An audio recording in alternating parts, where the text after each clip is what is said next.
Neste momento, vou apresentar aqui a doutora Rosana Alves. Penso que, se eu perguntar, quem é que não conhece a doutora Rosana Alves? Tem alguns, só se for pessoalmente, mas acho que basicamente todo mundo aqui conhece.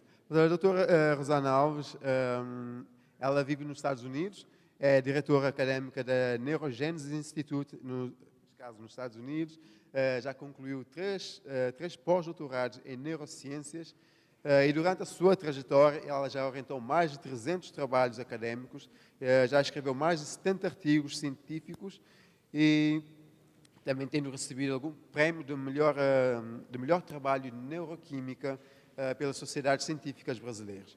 Também ela assina algumas colunas de revistas, tanto nacionais e internacionais. É casada com o André e tem uma filha, a Angelina. Nós vamos agora dar o início à palestra. Antes de nós começarmos, só para dar aqui algumas orientações, a doutora Rosana vai fazer a sua palestra e com certeza alguém vai ter algumas perguntas. E nós vamos dedicar na parte de fim para essas perguntas. Nós temos alguns diáconos aqui na sala, a qual vão passar com uns papéis. Para quando alguém quiser, é só ver o diácono que vai estar de pé, pedir um papel, para que assim fique muito mais fácil depois, para que as perguntas sejam feitas e, ao mesmo tempo, podendo ter, sim, as respostas. Por isso, alguém que tiver alguma pergunta, possa pedir então o papel e vamos escrevendo, para que assim, no final, também a doutora Rosana responderá então essas perguntas. Então, vamos passar a palavra à doutora Rosana. Boa tarde. Tudo bem com vocês? Então tá bom, eu também estou muito feliz de estar aqui com vocês nesta tarde. Na verdade, já estou em Portugal há 5 dias, então já me sinto da terra, familiarizada. Então estou muito feliz de estar aqui com vocês. Como nós temos um tempo bem curtinho, eu quero já começar aqui com o nosso conteúdo dessa tarde. Já está ligado ali? Podem colocar enquanto isso eu vou falando. Trago abraços da minha família para vocês. O André está lá no Brasil com a Angelina, já começaram as férias também, de verão, então eles estão lá me esperando voltar. Eu fico na frente de alguém aqui? Não? Eu sempre na tentativa de ser mais alta do que sou, de fato, mas vocês conseguem enxergar, né? Então tá bom. Olha, não fui eu. Obrigada, querido. Só vou encaixar aqui direitinho, acho que... Vamos ver se não cai, né? Senão eu deixo ali, não tem problema. Quero trazer alguns conhecimentos que talvez você tenha, mas a ideia principal é fazermos acordos entre nós, tá bom? Porque o conhecimento, ele é incrível, ele é fantástico. Uau, como a ciência tem avançado, como aquele conselho lá que eu escutava da minha avó, faz todo sentido. Né? Agora a ciência vem, prova. E o que você faz com o conhecimento que você recebe? Porque a gente pode receber conhecimento, achá-lo incrível, mas se não colocarmos em prática na nossa vida, foi assim, de verdade, um tempo que foi bacana porque estivemos juntos, mas a gente deixou de aproveitar o máximo dessa oportunidade, que é colocar em prática, não é? Então vamos fazer um acordo que a gente vai sair daqui pelo menos com algo que a gente vai mudar ou melhorar na nossa vida, porque é para isso que nós somos chamados, né? Para novidade de vida, para melhorarmos naquilo que a gente sabe que dá para avançar mais um pouquinho. Algumas áreas da vida nós temos mais dificuldades do que em outras áreas. Cada um sabe onde é o lugar mais difícil de trabalhar, mas a gente pode avançar, tá? Para sermos melhores. Nós podemos cada vez olhar e falar assim, aqui eu consigo mexer um pouquinho, não é isso? Olha, nesse aspecto aqui, ainda tem um pouco de dificuldade, mas eu vou tentar. Então, vamos fazer isso? Então, vamos lá. Deixa eu ver se eu consigo aqui. Não, eu vou passar isso sim. Vocês têm um tempo? Eu comecei a pular, mas a gente precisa falar disso. É uma promessa que eu me fiz, de que nos diferentes lugares que eu fosse, seja para falar para um público geral, ou mesmo para profissionais, para cientistas, eu traria essa temática sempre na minha fala, para que cada vez estivéssemos mais conscientes, tá bom? Então, quando a gente olha crianças que foram vítimas de 2 ou mais tipos de violência, elas podem ter consequências graves no seu desenvolvimento. Entre estas consequências, nós podemos falar de erosões teloméricas, que podem acontecer ainda na idade jovem. Esse não é um apontador. Ah, é sim. O que são os telômeros? Os telômeros são essas porções finais do cromossomo, tá? Onde está o nosso código genético. Claro que aqui está representado em pink, só mesmo para que a gente possa ter uma representação melhor.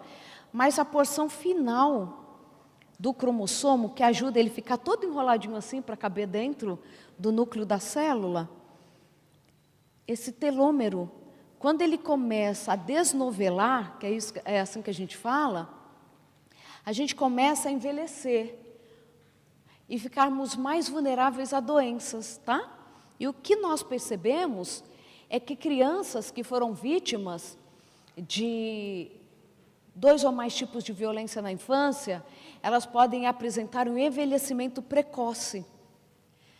Envelhecimento do seu material genético, que consequentemente vai ser expresso na qualidade de vida. Seja ali no surgimento de doenças, nessa vida mesmo que vai sendo afetada por 2 ou mais tipos de violência. E também numa morte celular não programada, não na hora daquela célula morrer. E claro, quando a gente fala de morte celular, nós não estamos falando de um prejuízo apenas porque uma célula morreu. Mas uma célula, quando morre, ela pode prejudicar muitas outras células ao seu redor, porque ela pode, inclusive, liberar fatores neurotróficos que nós falamos, que são fatores de morte, tá? Então, ela morre e ainda prejudica as células que estão ao redor dela. Quando nós olhamos, então, um material genético daquelas crianças e daqueles jovens que foram vítimas de violência, eles podem apresentar esse prejuízo, tá? De erosão telomérica. Olha, é muito interessante porque a gente precisa pensar nisso. O que vocês acham que é o tipo de violência que é mais grave? O que vocês acham? Qual é o tipo de violência que é mais grave? Que uma criança pode sofrer? O abuso sexual, o abuso psicológico, qual que vocês acham que é? Nós temos aqui 2 ideias, né? O abuso sexual e o abuso psicológico. Pois é. Claro que a gente fala que as consequências em erosões teloméricas, nós vamos encontrar principalmente em quem sofreu 2 ou mais tipos de violência, ok? Não significa que um tipo só de violência não vai provocar isso, mas dificilmente nós encontramos um tipo de violência sozinha. É assim ou não é? Porque no abuso sexual sempre tem um discurso violento. Se contar, mato você. Se sua mãe descobrir, ela vai nunca mais olhar para a sua cara. É isso que a gente escuta ou não é? Então, dificilmente um tipo de violência ela está sozinha. Mas olha, todo tipo de violência vai ser grave, ok? Todo tipo de violência. Mas os estudos indicam, aqueles que são especialistas na temática, mostram que o abuso sexual ainda é o tipo de violência mais grave para as meninas. E sabe o que é mais grave para os meninos? Por favor, entendam.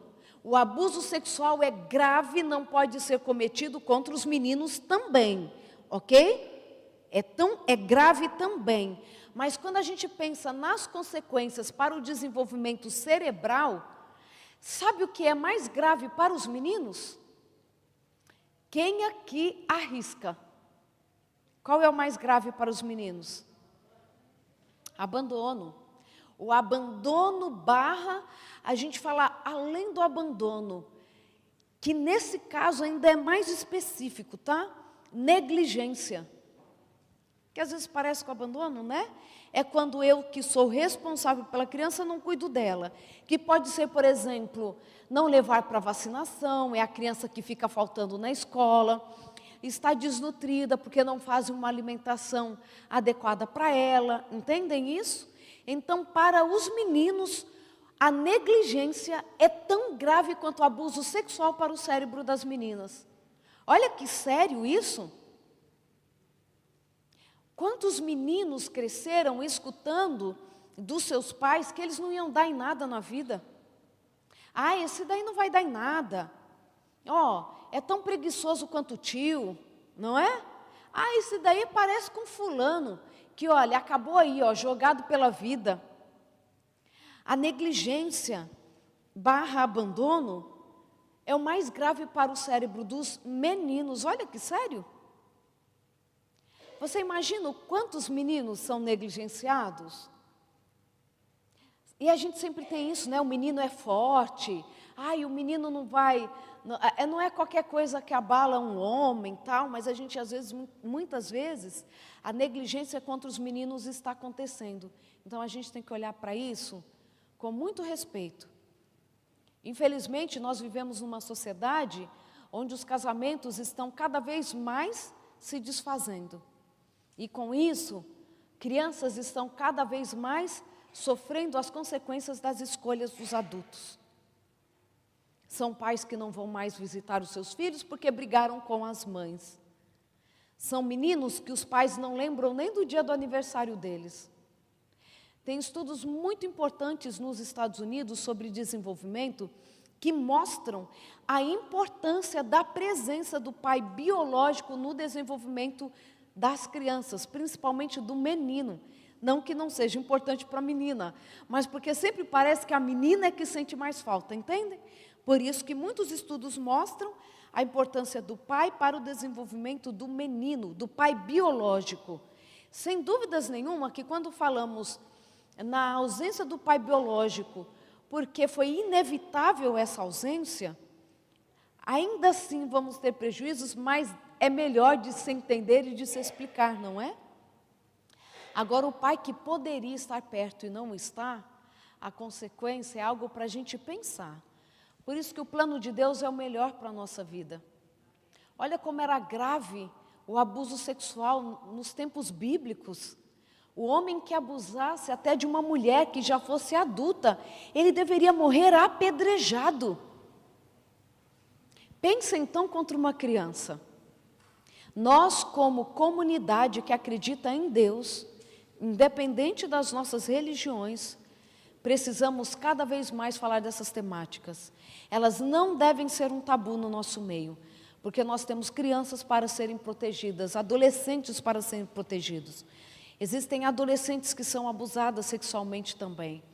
Existem meninos que já estão com mais de 12 anos, antes dos seus 18, 19 anos, que ainda estão tendo seus desenvolvimentos impactados pela negligência. Então, que Jesus nos use para que nós sejamos portadores de vida. Porque quando Jesus vem para nos dar vida em abundância, Ele não está restringindo isso para que eu pense em mim. Quando eu sou o protetor do meu irmão, eu sou geradora de vida em abundância. Pensa quando você tira uma criança de um contexto de abuso sexual, ou de qualquer tipo de violência. Eu estou fazendo a obra de Jesus.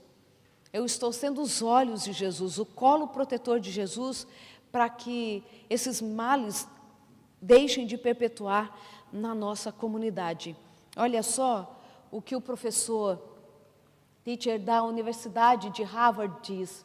Claro que a gente vê que estudos da Universidade de Harvard indicam que o hemisfério esquerdo do cérebro de crianças que sofreram severo abuso na infância desenvolve menos do que em outras crianças. A gente está falando de todo um hemisfério. É metade do cérebro comprometido por conta de abuso severo na infância. Tem gente que encontramos ao longo da nossa vida que nós achamos que essas pessoas são esquisitas, né? Ai, um jeito diferente de se comportar, ou fala de mais, ou fala de menos. Parece que não entende direito o que a gente fala. É rígido em alguns pensamentos. Ou parece que fez amizade com a gente num dia, já gruda na gente e não quer separar, né? Claro que isso pode aparecer em diferentes circunstâncias, mas também podem ser características de pessoas que passaram por severo abuso na infância. como o cérebro da criança está em desenvolvimento, ele pode sofrer impactos que não podem ser revertidos ao longo da vida. Nós falamos que são marcas indeléveis sobre o cérebro.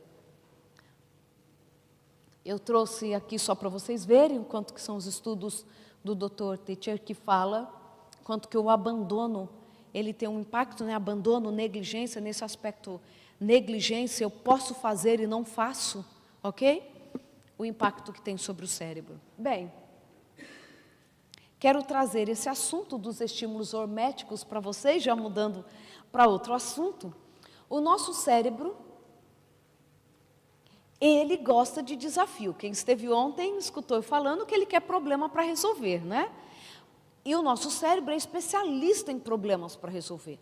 Ele quer, inclusive, encontrar caminhos que sejam mais econômicos e mais eficientes. É isso que o nosso cérebro quer, ok? Caminhos mais eficientes e mais econômicos.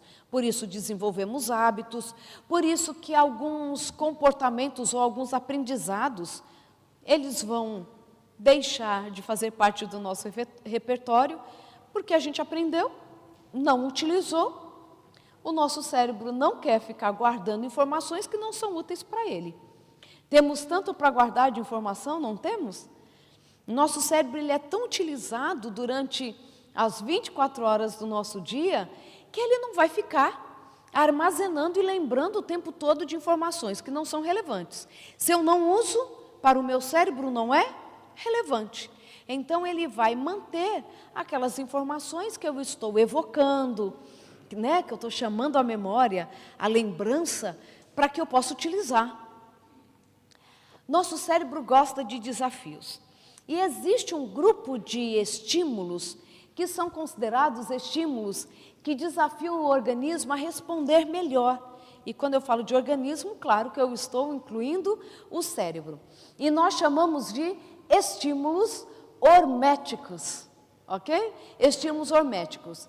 Existem 4 principais estímulos horméticos quando nós pensamos no cérebro, e eu os trouxe para que a gente possa conversar um pouquinho, tá bom?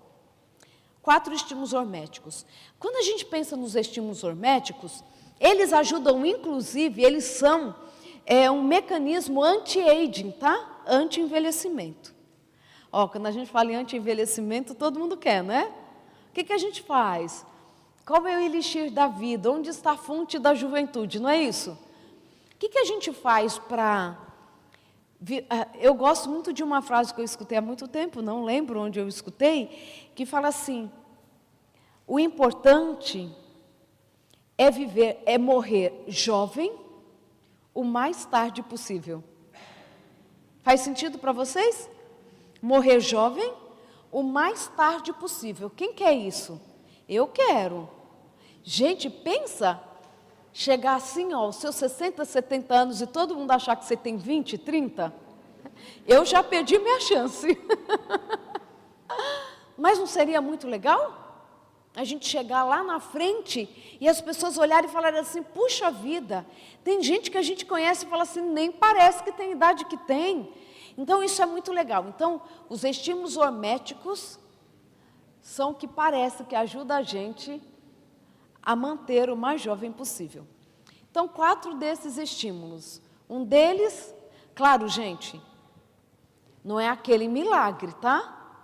É o conjunto dos nossos comportamentos. Mas eu vou falar porque eles estão aqui como estímulos horméticos. Um deles é o quê? A cúrcuma. Vocês chamam de cúrcuma, curcumina ou açafrão? Açafrão? O açafrão é mais comum, né? Sabe o açafrão? É um estímulo hormético para o nosso organismo. Ele tem um mecanismo anti-aging, antioxidante, etc. O resveratrol é outro. Olha que interessante. O resveratrol é uma proteína da uva. Sabe quando a gente escuta assim: ah, e o vinho faz bem para a saúde? Gente, não é o vinho. Desculpe, eu sei que eu estou em Portugal. Não posso ser expulsa, tá? Meu voo não é esta noite. Olha, não é o vinho, gente. É a proteína da uva. É o resveratrol que faz bem. se você come a uva, se toma o suco, faz bem. O vinho nunca vai ser esse alimento que faz bem para a nossa saúde. Gente, o que tem álcool não vai fazer bem. Não existe dose segura de álcool. Sabiam disso? Os estudos mostram, os especialistas em álcool no mundo, os cientistas que estudam drogas de abuso, e o álcool é uma droga de abuso, né? Uma droga que causa dependência, ok? Ela só é uma droga legalizada na maioria dos países, mas ela é uma droga de abuso, a mais consumida do mundo, é a que causa mais prejuízo no mundo. Não existe dose segura para o uso do álcool. É isso que os especialistas... Eu fiz Escola Paulista de Medicina, que tem o Centro Brasileiro de Informações sobre Drogas, o CEBRID, que é um dos centros mais importantes do mundo em investigação sobre drogas. E eles mesmos dizem, não existe dose segura para o uso do álcool. Quem usa precisa usar consciente. Sabia que os estudos indicam que o indivíduo que, por exemplo, usou o álcool apenas na adolescência, depois casou, ou mudou, né, o estilo de vida, e agora ele não usa mais. Mesmo que ele tenha usado apenas na adolescência, de forma social apenas, poucas doses, ele já se tornou vulnerável ao Alzheimer, por exemplo. Mesmo que nunca mais utilize o álcool. O álcool, ele, com o seu uso, principalmente quando, lógico, no nível de dependência, ele faz, a gente fala que ele derrete, né? Ele dissolve a camada bilipídica, a parede do neurônio é gordura. E o álcool dissolve essa parede de gordura do neurônio. O neurônio só pode entrar nele aquilo que é permitido, e tem todo um código muito complexo para que uma molécula entre no neurônio. Como o álcool vem dissolvendo essa camada, qualquer coisa pode entrar no neurônio. Então, gente que morre por toxicidade do álcool. Olha que grave isso. Então, é algo que a gente tem que falar. A gente precisa ter esse conhecimento, né? Para ter argumento com os meninos, as meninas, porque é muito importante. Então, o resveratrol é a proteína da uva. Olha outro estímulo hormético que a gente pode dar para o nosso cérebro. A dieta intermitente. Olha, o meu pai, a nossa família é de origem portuguesa, né? Não sei se o nome do meu pai dá essa dica, Manuel Alves. O que vocês acham? Né? É um nome muito português. A minha avó era Bárbara de Jesus da Cruz. As minhas tias, né, os meus tios, Ana Rosa, José Antônio, os nomes todos portugueses, né? E a gente cresceu lá em casa escutando algo do meu pai, que ele escutava das avós e bisavós dele. Falava assim, quem come menos vive mais. Nós crescemos escutando isso. E eu acho que é daqui de Portugal essa ideia, hein? Eu acho que é daqui, ó, povo inteligente. E aí, vocês aqui conhecem aquele ditado? Que a gente tem que comer o café da manhã como rei, almoço como príncipe e jantar como mendigo? Vocês já escutaram? Então, a ciência vem e mostra exatamente isso para a gente. Quem come menos, vive mais. E não é um comer menos de qualquer jeito, tá? Um bebê não pode comer pouco, o adolescente que está na fase de desenvolvimento tem que comer direito, mas a gente adulto assim, olha, como eu, que acabou de passar dos 20 anos, e não, algum tempo atrás eu ainda enganava, mas a gente que já é adulto, a gente devia diminuir a nossa ingesta calórica. A gente tem comido muito. e não tendo feito e não estamos fazendo exercício do jeito que a gente devia fazer, né?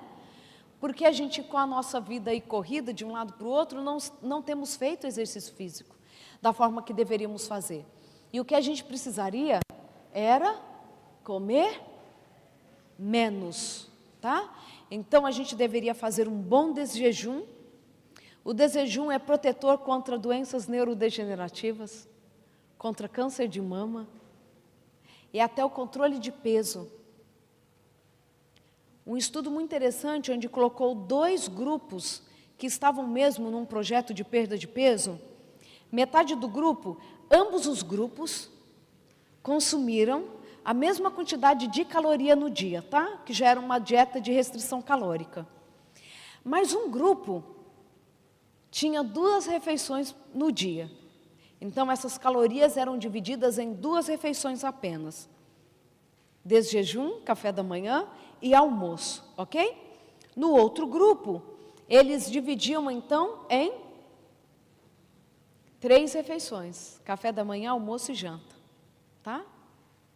Não, desculpa, eu troquei os protocolos, que é tanto protocolo na minha cabeça. Ó, um grupo fez 2 refeições, almoço e janta, dividindo a quantidade de calorias, tá? O outro grupo fez café da manhã, almoço e janta, ok? O grupo que teve nas suas refeições o café da manhã emagreceu mais do que o grupo que não teve o desjejum. Olha que importante. Então, até mesmo para o emagrecimento, o desjejum é importante. Sabe o que a gente faz quando quer emagrecer?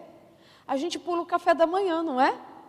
Já corta a refeição que é fácil de cortar, mas para quem quer emagrecer, lógico, né, dentro de uma dieta que o médico ali está orientando e etc., mas o desjejum é extremamente importante.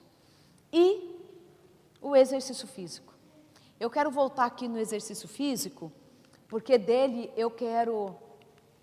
Deixa eu ver se eu vou voltar com ele aqui. Tá, eu vou voltar aqui, eu vou falar dele mesmo. Então, ó, quando a gente olha, a restrição alimentar e o exercício físico melhora as funções cognitivas, a plasticidade sináptica, a neurogênese. O que isso quer dizer? Quando a gente faz uma restrição calórica e faz exercício físico, as nossas funções cognitivas melhoram. Memória, atenção, concentração. Às vezes a gente acha que está com perda de memória. Sabe que é um dos pedidos que as pessoas mais me fazem? Doutor, o que eu faço para melhorar a minha memória?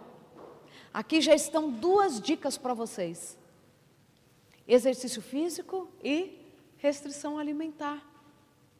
Claro, eu vou usar o Ramadã como um exemplo, mas a gente sabe que aquela restrição calórica do jejum de 40 dias, né, só come quando o sol se põe, etc., pode trazer consequências cardíacas sérias para quem está nesse jejum espiritual. Mas o que os estudos mostram é que, por exemplo, no período do Ramadã, os muçulmanos ficam mais criativos. Então, eles escrevem melhor, têm as melhores ideias, são as melhores obras de arte durante o período do Ramadã. Porque, lógico, entre outros motivos, a restrição calórica nos deixa mais criativos, melhora as nossas funções cognitivas. Além disso, a plasticidade sináptica, ou seja, plástico é alguma coisa que a gente pode moldar, né? É os neurônios nossos podendo ser moldados, assumindo funções, se tornando mais eficientes. E a neurogênese, que é o surgimento de novos neurônios. Ontem eu prometi que hoje eu ia falar o que pode ajudar a melhorar, né? A surgir novos neurônios. E isso, o surgimento de novos neurônios em cérebro de adultos, tá? Então aqui, olha, já 2 formas da gente fazer o surgimento de novos neurônios acontecer no nosso cérebro. Restrição calórica e exercício físico. Depois eu vou falar para vocês que tipo de exercício físico, tá? Pode melhorar a memória e a atenção, tanto em crianças quanto em adultos. Libera BDNF, fator neurotrófico derivado do cérebro, tá? Fator de crescimento, de reparação celular. BDNF está envolvido com isso. Quando a gente vê no abuso sexual, e outros tipos de violência, pode ter uma diminuição de BDNF, provocando inúmeras doenças. Mas quando a gente pode melhorar do BDNF, até de crianças e adolescentes que passaram por abuso sexual, a gente pode melhorar o cérebro delas. Olha que importante. E é de graça ou não é? O exercício físico. É ou não é? O que falta para a gente às vezes é? Falta o quê? Gente, cada um na sua luta, né? Para uns falta motivação, outros falta tempo. Oi? Não é isso, a irmã aprendeu. Ah, sabe o que é? Sabe o que é a motivação que funciona? 1, 2, 3, levanta e vai fazer. Gente, se a gente acordar e ficar pensando, eu não tenho vontade de levantar para fazer exercício físico. Tem gente que acorda, vou fazer 10 quilômetros de corrida agora, 4 da manhã. Eu não sou desse time, nesse momento da minha vida. Mas é uma questão de hábito, porque o nosso corpo, ele sente prazer no exercício físico. Nós fomos, entrando num ritmo que nós perdemos esse hábito. Então, exercícios cardiovasculares também aumentam o BDNF, BDNF, Atividade física moderada reduz as perdas cognitivas e a demência de causa vascular em idosos, diminuindo os danos que podem ser causados pelo envelhecimento. Isso daqui é tão interessante. Quando a gente olha, por exemplo, para o tratamento com antidepressivos em pessoas que têm depressão, quando nós olhamos os antidepressivos de segunda geração, que são os mais utilizados, o que nós encontramos é o seguinte: o que é o ideal para um paciente com depressão é um tratamento que ajude, na recuperação, na remissão dos sintomas, e ele precisa, por exemplo, não apenas do aumento dos neurotransmissores, mas do surgimento de novos neurônios, ok? Essas medicações de segunda geração, elas fazem isso. Elas ajudam na remissão dos sintomas, na melhora do paciente e no surgimento de novos neurônios, tá bom? Se existe a prática da atividade física, nós melhoramos absurdamente todo o quadro, inclusive no surgimento de novos neurônios. Quando nós olhamos para os idosos, a medicação sem o exercício físico, não acontece surgimento de novos neurônios. No cérebro do adulto ainda acontece o surgimento de novos neurônios sem o exercício físico, apenas com a medicação. Agora, no idoso, o surgimento de novos neurônios com a medicação depende da atividade física. Vocês viram como é importante? A gente precisa movimentar o nosso corpo. Nós precisamos estar em atividade física, ali, constante, fazendo parte da nossa rotina. A atividade física faz bem para o cérebro. Agora, eu gosto muito de falar sobre o abaína, que é um hormônio produzido pelas adrenais e pelo hipotálamo. Hipotálamo é essa estrutura cerebral que está envolvida com o nosso sistema neurodegenerativo, Acordar, sono, vigília, fome, saciedade, temperatura do nosso corpo, tudo isso envolve hipotálamo, além das nossas emoções e a produção de hormônios, Então, quando a gente olha, nós temos o eixo HPA, hipófise, pituitária e, por exemplo, as adrenais. Adrenais também recebem influência de hipotálamo. A gente tem uma cascata que vem lá de cima, e vai alcançando aí até inundar o nosso corpo com os hormônios necessários. Então, quando a gente olha, existe a aobaína ou abaína, que é uma proteína, que é um hormônio endógeno. Olha, endógeno significa que o nosso corpo é capaz de produzir, tá bom? Quando a gente fala essencial, é o que o nosso corpo precisa, mas ele não é capaz de produzir. Posso dar um exemplo do que a gente precisa, não pode viver sem, e o nosso corpo não produz? O aminoácido chamado triptofano, é do triptofano que é sintetizada a serotonina. Só que o nosso corpo não produz triptofano. O triptofano vem da nossa alimentação. Então, se você não se alimenta, você não tem serotonina. Olha que importante. Serotonina é um neurotransmissor extremamente importante, envolvido com a nossa felicidade, com a regulação ali de muitas funções do nosso cérebro. 90% da nossa serotonina, ela é produzida no nosso intestino. Olha só que importante. Então, a gente precisa ter saúde intestinal, né?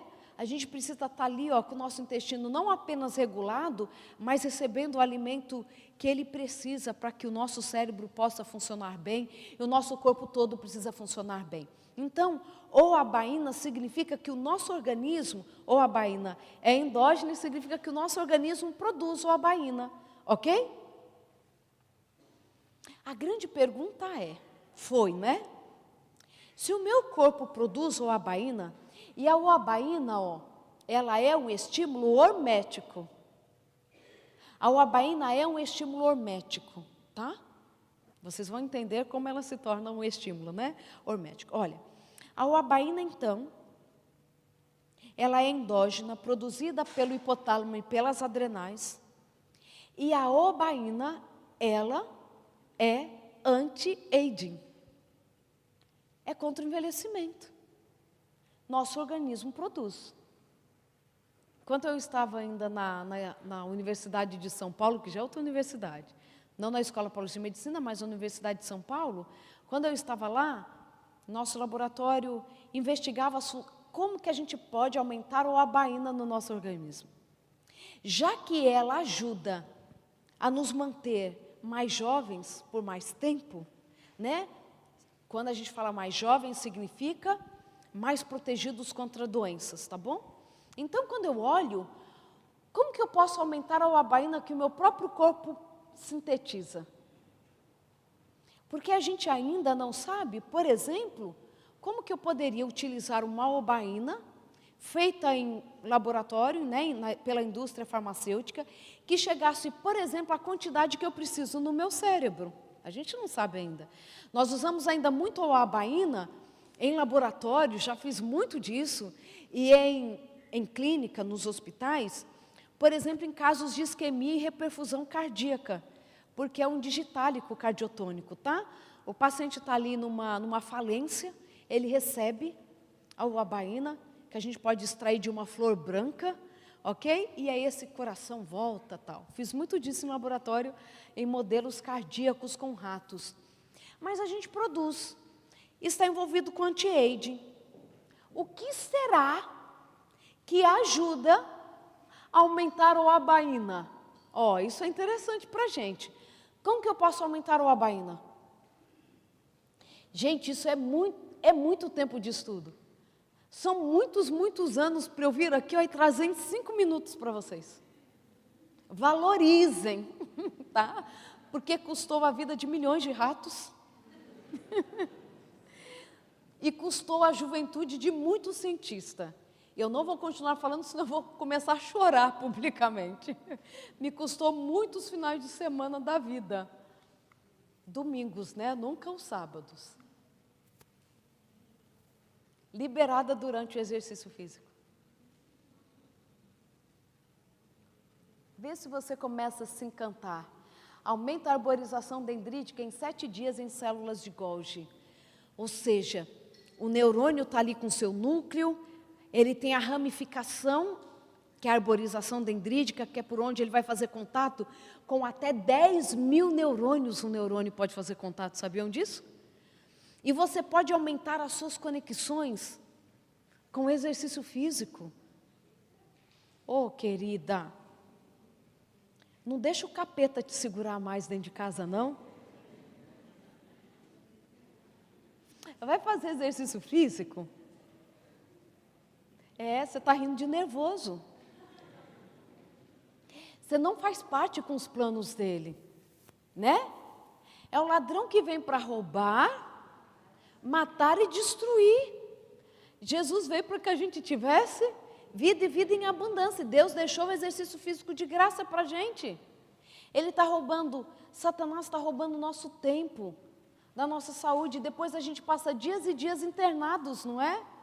E sem saúde, gastando o nosso dinheirinho suado com medicação, com médico, com internação, exercício físico. A gente precisa fazer exercício físico. É pecado não fazer exercício físico. Olha o peso sobre nós. A gente está destruindo o templo do Espírito Santo. E eu sei que a nossa vida é corrida. Me incluo nessa correria. Mas chega uma hora que a gente tem que parar e falar assim, qual o plano que eu quero para a minha vida? Mas aí tudo bem, é o exercício físico. E eu lembro muito quando esses estudos foram feitos no laboratório, não eram os meus estudos, tá? Eram estudos ali dos alunos de mestrado, de doutorado e tal. E aí eu falei assim, bem, o exercício físico faz muito bem. Qual o exercício físico? Olha, estou encurtando anos e anos de investigação aqui, tá bom?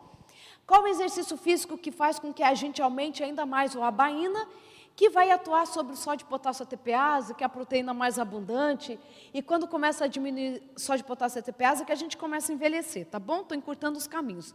Então, o abaína ajuda a sódio, potássio, ATPase a ficar lá nos níveis. Olha, eu vou voltar aqui, porque essa informação aqui, ó, que ela é bem importante, ó. Aqui, ó. O exercício físico reverte a perda de alfa-2, 3 da sódio, potássio, ATPase. E isso é extremamente importante, porque a alfa-2, 3 da sódio, potássio, ATPase é que está diretamente envolvida com longevidade. Tá?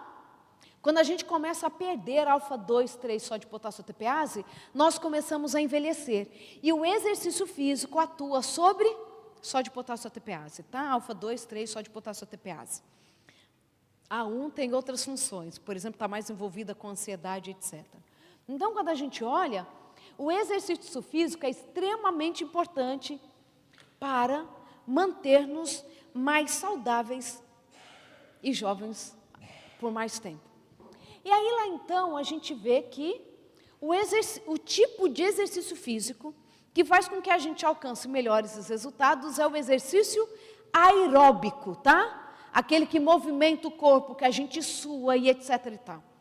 A gente encontra, sim, um aumento, são estudos mais recentes, um aumento de uabaína na musculação, mas ainda não há de se comparar com os exercícios aeróbicos, tá? Ok. Será que é todo tipo de exercício aeróbico? Esses estudos também são importantes, o nosso laboratório ganhou um prêmio com esse estudo. Ó. Foram pegos, então, 2 grupos de ratos, tá? Metade dos ratos foram colocados para nadar. A outra metade na rodinha. Sabe aquelas rodinhas que tem gaiolinha de rato? Tudo controlado também. Eles gastavam a mesma quantidade de energia e etc. Tá? O mesmo protocolo. A única diferença era o tipo de atividade física. Ok? Com o mesmo gasto energético e etc. Só que quando a gente vai olhar para o cérebro, por exemplo, desses 2 grupos, o grupo da rodinha tinha ganhado neurônios em hipocampo. Só que os ratos da natação tinham perdido neurônios. Não é só que não tinham ganhado, tinham perdido neurônios. Os 2 fazendo exercício aeróbico. Qual a diferença? Qual a diferença? Gente, Oi? Um não estava o quê? Um não estava transpirando. O irmão acabou com a nossa hidroginástica. Se não suou, não valeu. Eu estou na fase da hidroginástica. Coloca ela, a gente sua. Então, mas assim, eles estavam gastando a mesma quantidade de energia. Tá? A diferença não é essa. Porque a gente tem essa impressão, né? Que porque ele está suando, o tipo de movimento, etc. Não. A diferença é que o ratinho ama a rodinha e odeia a natação. É tanto que a gente chama de natação forçada. Ele não suporta água. Rato não suporta água. Aí você fala assim, só se for o do laboratório, porque o que eu conheço anda pelo esgoto. Não é? Gente, ele só anda pelo esgoto para sobreviver. Ele é uma presa fácil, não é? Ele anda pelo esgoto só para sobreviver. Rato não gosta de água e não gosta de altura. Ele tem pavor de altura. Por que a gente vê rato em teto? Sobrevivência. Porque lá no chão está o gato, né? Está o cachorro, está a nossa vassoura. Então ele só anda no teto para sobreviver. Ele precisa de lugar para encostar as vibriças dele, que é o bigodinho. Tá? Olha que nome chique, são vibriças. Então ele tem que encostar as vibriças dele para ele se sentir seguro. Então o rato não gosta de lugar alto. Se o lugar for alto e não for protegido por lugares que ele encoste então as vibriças, ele tem pavor. Então a natação ele queima caloria, ele faz movimento nos seus músculos, mas ele não gosta. Então o exercício físico, olha o melhor protocolo então, exercício físico, aeróbico, prazeroso. Se não for prazeroso, você tende a perder neurônios. Aí aqueles de mente não convertida, vai falar assim, já que eu não gosto de nenhum, é melhor não perder o pouco de neurônio que eu ainda tenho. Né? Não, tem que voltar a ter prazer no exercício físico. Ai, doutor, eu nunca gostei. Gostou? Eu não conheço uma criança que não goste de pular, não é? Goste de nadar, de jogar bola. Não sei aqui, mas no Brasil, a gente tinha uma brincadeira na infância que se chamava elástico. Quem aqui é do Brasil e brincava de elástico? Quem é português e sabe o que é a brincadeira do elástico? Que duas pessoas ficam assim, a gente vai pulando, né? Que vai desde o tornozelo até o pescoço e tem que pular para dentro, não pode encostar no elástico e pisar em cima do elástico. A Regina é minha irmã, né? Que frequenta lá a Vila Nova de Gaia. Regina, como que a gente conseguia fazer aquilo? O elástico já no pescoço, tinha que pular dentro. Depois tinha que dar um pulo tão alto que a gente tinha que pisar em cima dos dois elásticos, cruzar e vai para cá, vai para lá. Só de pensar, minha coluna travou. A gente gostava ou não gostava de exercício físico? E eu falei, nesse tipo de atividade, quem fez começou a sorrir ou não começou? Era prazeroso ou não era? Os meninos, pelo menos, gostavam de jogar bola, não gostavam? Meninas, deixem os maridos jogarem futebol, se ainda é possível. É algo que dava para eles prazer. Você casou com alguém que gosta de futebol. Eu já gostei com um marido que não suporta, para resolver tudo. Meu marido não joga futebol de jeito nenhum. É a forma de manter íntegra a reputação dele, né? Porque a coisa, eu já vi uma vez, é bem grave mesmo. Ele tem o nome da filha para zelar agora, sabe? A menina não pode ter vergonha de ir para a igreja no sábado, pelo vexame que o pai deu nos campos, né, durante a semana. Então, assim, a gente gosta de exercício físico. Sabe o que aconteceu conosco? A vida foi nos roubando os prazeres. E parece que chegamos numa fase da vida que só fazemos aquilo que é obrigação. Já parou para pensar nisso? Se tiver que levantar 4 horas da manhã para ir trabalhar, a gente vai ou não vai? Mas se tiver que levantar talvez às 6, para andar meia hora, a gente não levanta. Porque ninguém está obrigando a gente. Então nós precisamos voltar a ter prazer naquilo que um dia fez parte da nossa rotina. Eu tenho um desafio para vocês. Comecem a atividade física com aquilo que vocês faziam na infância, que provocava em vocês prazer. Não estou falando para a nova geração que a atividade física hoje é feita praticamente com os dedos, né? Apenas. Mas a gente sempre gostou de atividade física, faz parte do ser humano, o movimento do corpo. Então comecem. Eu lembro que quando eu ainda morava no Brasil, eu era uma das líderes da igreja, meu marido líder dos jovens, tal, e nós fizemos um campeonato de betes na nossa igreja. Ou de taco, né? Em alguns lugares chama taco. Só que tinha uma regra.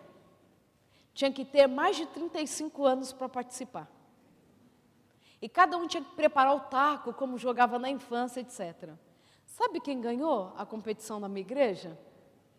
Uma irmã de quase 60 anos de idade, com a dupla dela. Gente, quando eu vi aquela irmã correr, eu falei assim, ainda bem que eu tenho menos de 35. Que eu não ia conseguir competir, não. E pensa a alegria que foi de todo mundo participando. Então, assim, a gente tem que lembrar aquilo que nos dava alegria.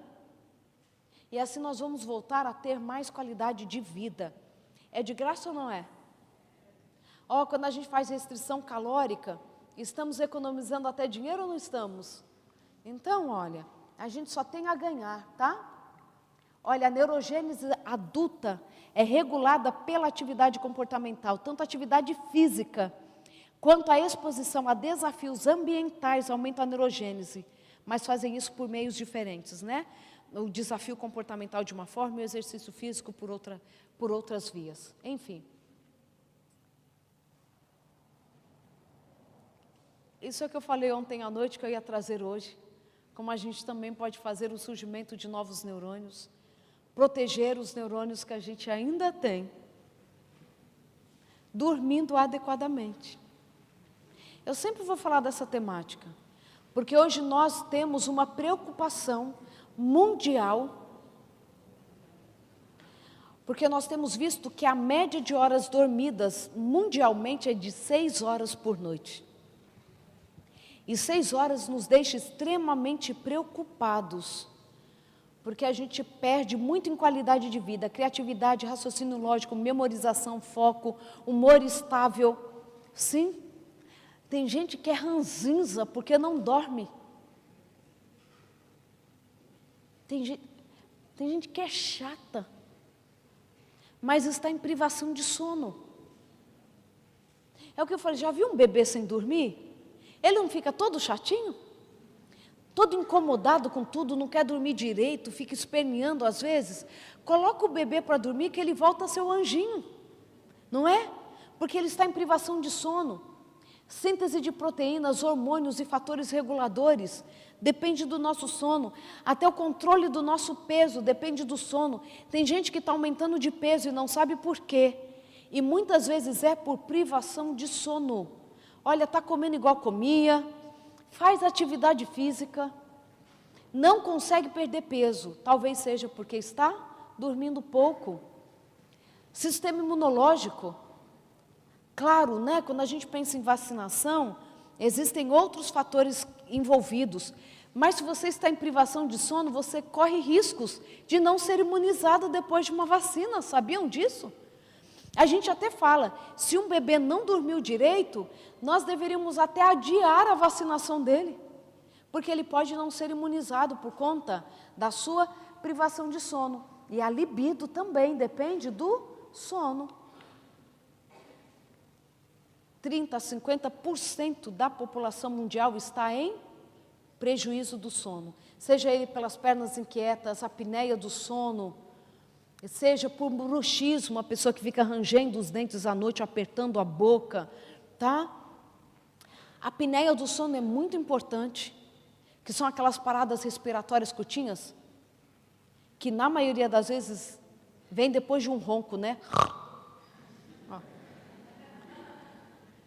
Se assusta você que está acordado, pensa a sua esposa do lado que está dormindo.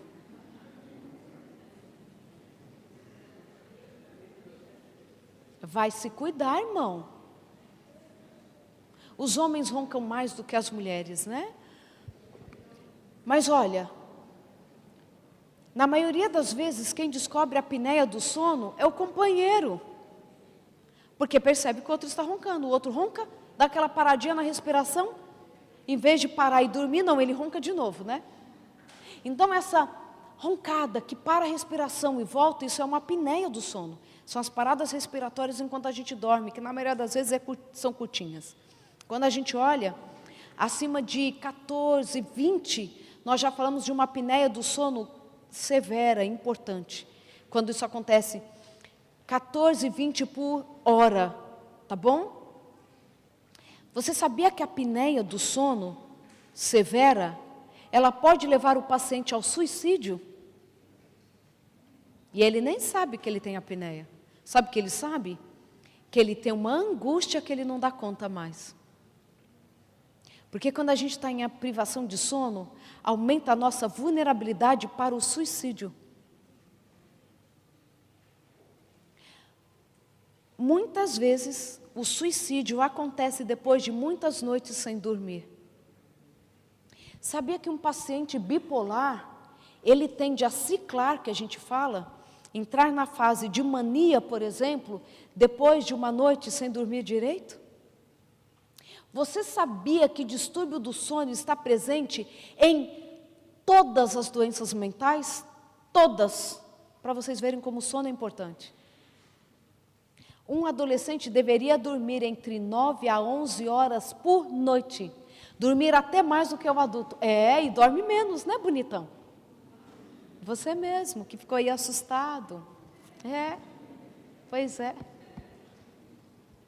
O adolescente devia dormir mais do que o adulto. O cérebro está passando por mudanças importantíssimas para fechar a personalidade, para de fato ser um cérebro criativo, para dar conta das demandas da vida que está mudando. Esse cérebro está mudando, passando por podas neurais importantíssimas. E é o grupo que mais passa por privação de sono, é ou não é? Que estão dormindo aí 3 horas por noite, 4 horas. Por isso que a violência entre os adolescentes tem aumentado. A agressividade cada vez maior. E existe uma relação direta entre agressividade e privação de sono na adolescência. Falta de paciência. Falta de ânimo para a vida. Aumenta a vulnerabilidade dos meninos e meninas para depressão, ansiedade e suicídio. Tudo bem que as horas do sono para o adolescente são diferentes do que para o nosso cérebro de adultos, né? Olha, o adolescente, o ideal para o adolescente é acordar mais tarde. Eu não falo só coisa ruim para o adolescente. Eu sou legal também. O cérebro do adolescente começa a acordar por volta das 10 horas da manhã.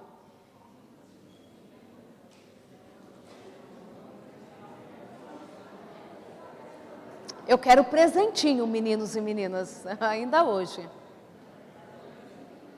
O cérebro do adolescente começa a acordar por volta das 10 horas da manhã. Alguns por volta do meio-dia.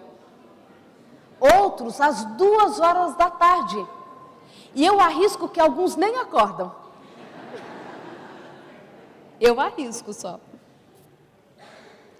O que a gente tem falado tanto há muitos anos. E eu fico feliz porque agora eu tenho escutado mais cientistas falarem sobre isso. Eu espero o tempo quando a educação conseguir se organizar desta forma. Os adolescentes não deveriam estudar pela manhã. O cérebro não está pronto para aprender pela manhã.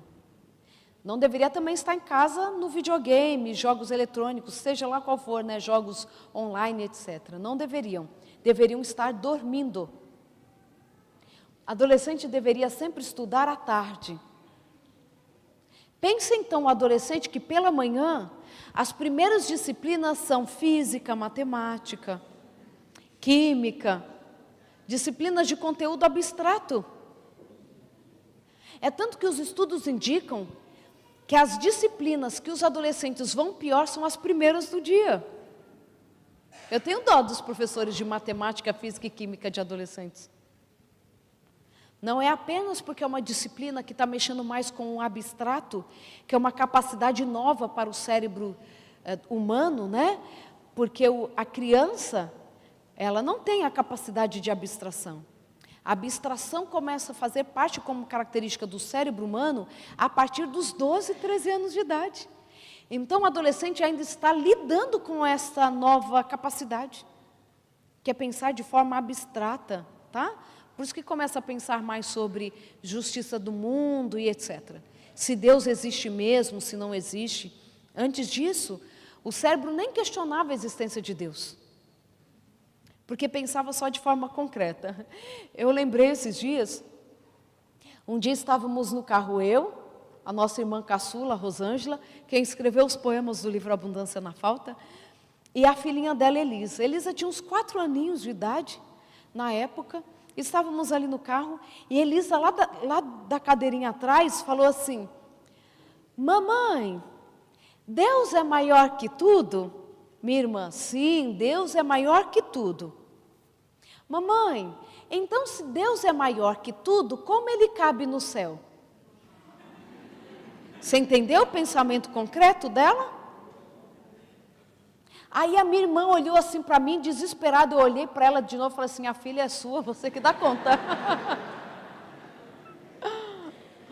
Aí a minha sobrinha, antes que a minha irmã mostrasse a angústia, ela respondeu lá de trás: ah, eu já sei. Ele fica sentado no céu com as pernas penduradas para fora. Pensamento concreto. O maior não cabe no menor.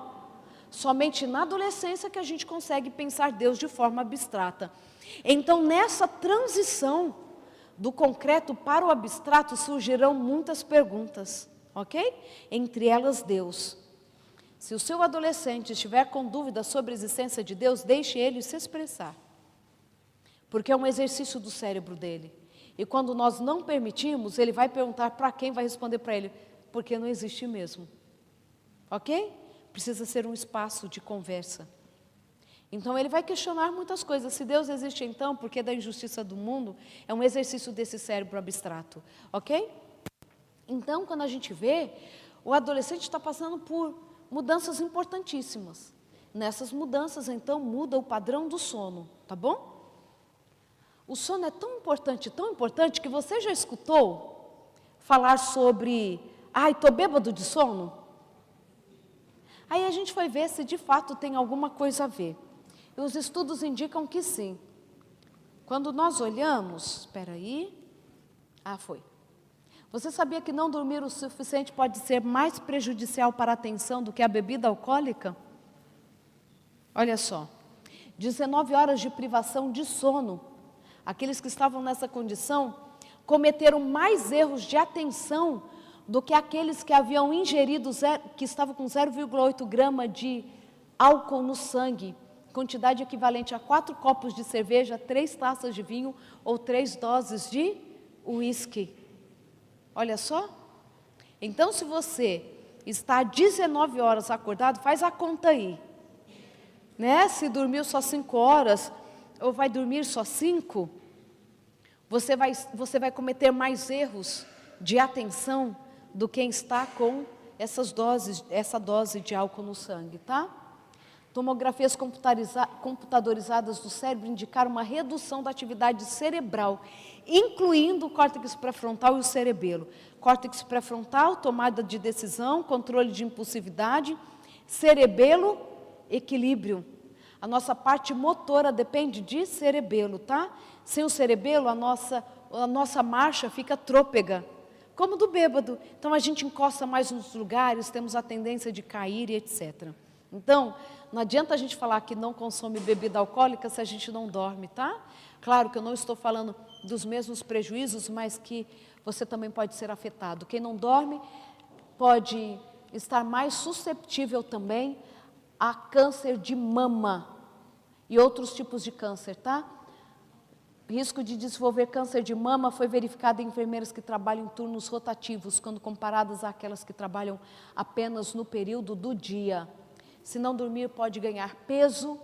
Envelhecimento precoce está relacionado com, e o dormir pouco. Envelhecimento precoce, doenças neurodegenerativas, Alzheimer, Parkinson, esclerose lateral amiotrófica, esclerose múltipla, entre outras doenças neurodegenerativas envolvidas com privação de sono. Não é à toa que nós estamos vendo um aumento significativo de Alzheimer, não é? Em pessoas jovens. Privação de sono. Muitas delas, tá? Sistema imunológico, já falei para vocês. Nosso sistema imunológico é afetado pela privação do sono. Nossa tomada de decisão, privação de sono. 56 horas de vigília, esse estudo feito para ver qual era a consequência, né? Pode diminuir a nossa empatia, nossa assertividade, diminui controle de impulsos, diminui pensamentos positivos e pode aumentar pensamentos esotéricos. Ai, Deus falou comigo, um anjo apareceu. Eu dou até uma dica para as meninas que ainda não casaram. Chega um menino para você e fala assim, olha, eu tive um sonho profético. Deus mostrou que você precisa casar comigo. Você já vai fazer uma pergunta para o menino. Você tem dormido direito? Começa a checar pelo fisiológico. Quem não dorme direito pode ter aumentado os pensamentos esotéricos. Olha que sério. A gente brinca, mas é muito sério. Olha, Deus me impressionou de uma forma assim, olha, inquestionável que eu tinha que fazer X ou Y. Não estou falando e não estou brincando que Deus fala com a gente, tá? Não estou brincando com isso. Deus fala com a gente sim, mas cuidado com as armadilhas de Satanás. Ele faz você entrar numa vida maluca, de correria, não dorme direito e ainda acha que Deus que está falando com você. Então, cuidado. Meninas, cuidado dobrado. Quando a gente pensa, a privação de sono atrapalha a gente a tomar decisões, dificulta nós termos criatividade, ideias. Esse era um teste com palavras para criar frases com as palavras que apareciam, e aqueles que estavam em privação de sono tinham mais dificuldades. Quando você não dorme, você tem uma aparência de mais cansado, menos saudável e menos atraente. Por isso que a gente fala o sono da beleza. Quando você estiver em privação de sono, as pessoas podem achar que você é menos bonito do que você de fato é. Então, assim, você não é feio, você está em privação de sono. Quer ir conversar com a menina sem ter dormido. Chega lá, a menina fala assim, ai não, querido, fica para a próxima. Aí você volta, dá aquela dormida de 36 horas seguidas e volta a falar com ela de novo. E essa é a última frase. A maioria das doenças são evitáveis pelo nosso estilo de vida. E a ciência já nos diz isso. Se nós cuidarmos do nosso corpo, nós não apenas viveremos mais, mas viveremos melhor. Então, qual é o importante? Morrer jovem o mais tarde possível. E isso é lindo demais, né? Não estamos isentos das doenças. Nós estamos envolvidos no mundo que traz sobre nós pode trazer sobre nós muitas consequências, né? Somos acometidos por muitas doenças, mas que Deus nos ajude, que nós possamos fazer um propósito com Deus, que aquilo que estiver ao nosso alcance nós vamos fazer. Quem aqui, mas de verdade, não precisa levantar a mão, quem aqui vai se propor a essa semana pelo menos fazer uma caminhadinha, nem que seja em volta da cama no quarto assim, de 1 minuto. Vai me dando um desespero que eu já estou apelando para 1 minutinho. Sabe, pega o sapato à noite e coloca lá do outro lado do quarto, para pelo menos ir buscar do outro lado. Eu estou me propondo a fazer mais exercício físico essa semana. Talvez você precisa se propor para começar, a partir de hoje, depois que sair daqui, a dormir melhor. Meninos e meninas, eu falo isso com muito carinho com vocês. Não permitam que Satanás roube o futuro de vocês. Hoje vocês dão conta da privação de sono.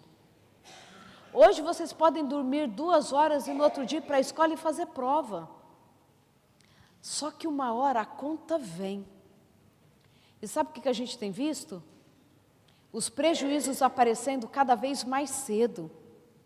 Quando a gente vai em hospitais universitários hoje, eu falo isso por conta do Hospital das Clínicas lá em São Paulo.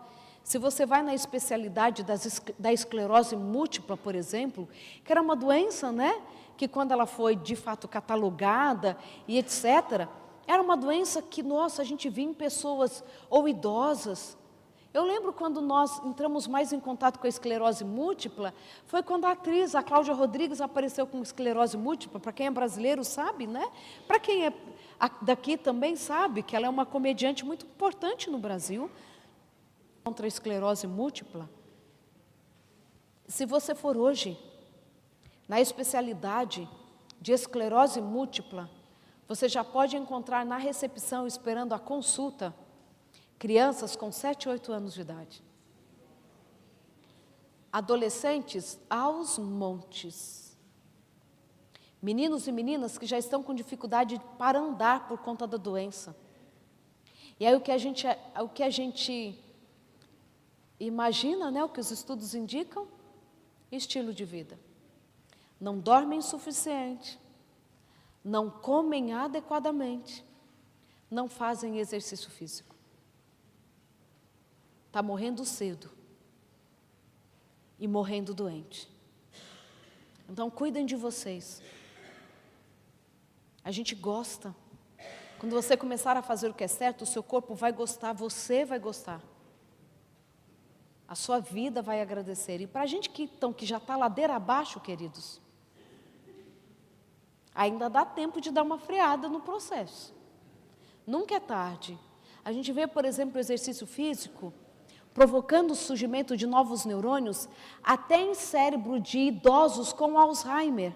Não estamos falando de reversão da doença, mas estamos falando no lentificar a progressão de doenças neurodegenerativas. Que Deus nos abençoe, ok? Para que a gente viva mais. Agora eu acho que a gente pode abrir para algumas perguntas. Alguém escreveu alguma pergunta? Ou está tudo claro? Vamos voltar para casa, chorar, angustiar? Olhar para a comida e falar assim, eu não posso. Alguém já tem pergunta? Eu vi alguém levantar. Alguém vai passar para recolher essas perguntas? Posso falar o seguinte? As perguntas serão recolhidas agora. Você tem 5 minutos para quem ainda não escreveu, porque às vezes a dúvida surgiu por conta do que eu falei, né? Você tem 5 minutos. Depois que a gente começar a responder, não vai dar para chegar aqui com 20 mil bilhetinhos para responder. Porque eu vou dar respostas mais longas para as perguntas se eu tiver poucas perguntas, ok? E às vezes tem pouquinha pergunta, eu vou dando respostas mais longas, aí no final a gente tem mais 30 e eu acabo não conseguindo responder, tá? Vou começar a responder, e aí vocês vão entregando para as queridas, ou trazendo aqui também, não tem problema. Vamos lá? Ontem eu brinquei com eles, com quem estava lá no colégio, que eu prefiro as perguntas escritas, né? Não porque fica mais fácil e mais curto, mas a pergunta que eu não souber a resposta, eu finjo que eu não entendi a letra. Aí já escreveram aqui para mim, olha, vou escrever com letra de caixa alta, assim percebe bem a minha letra e consegue responder.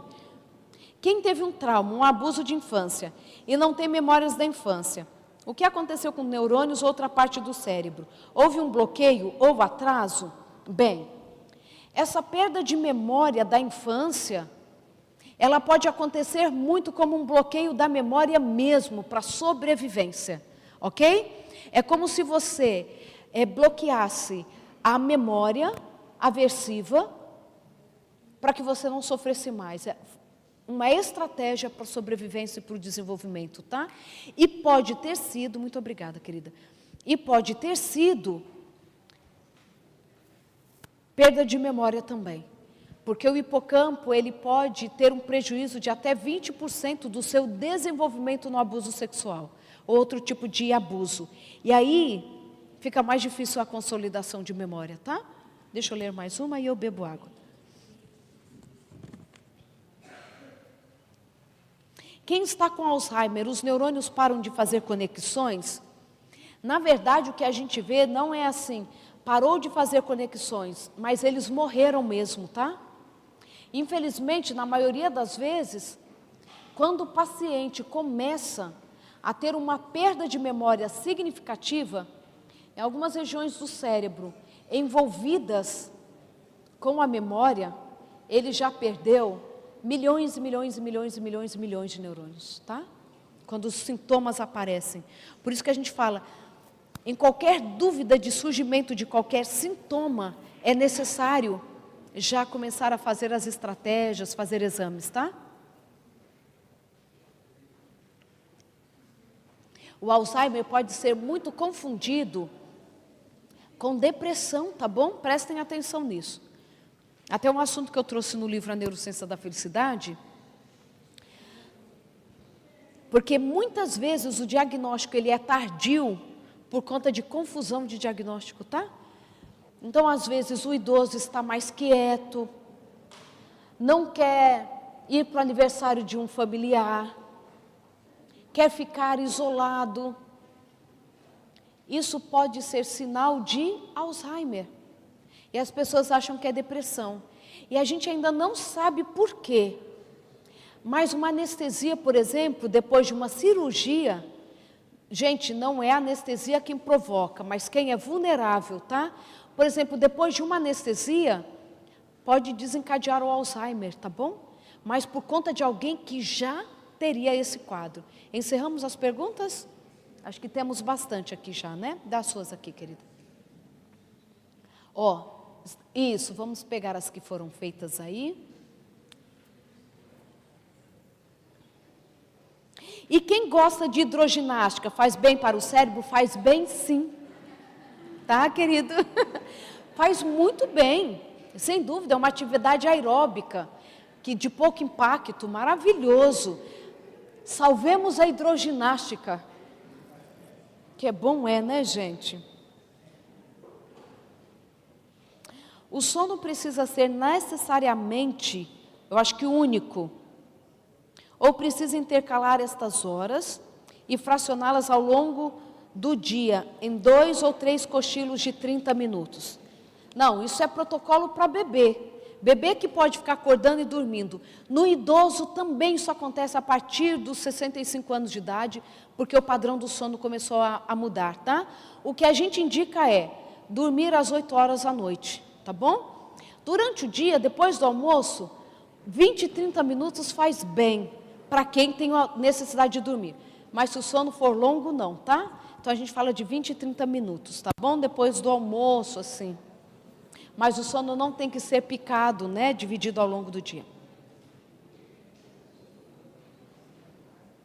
Essa é a mesma. Adianta tentar dormir durante o dia em pequenas quantidades, tá?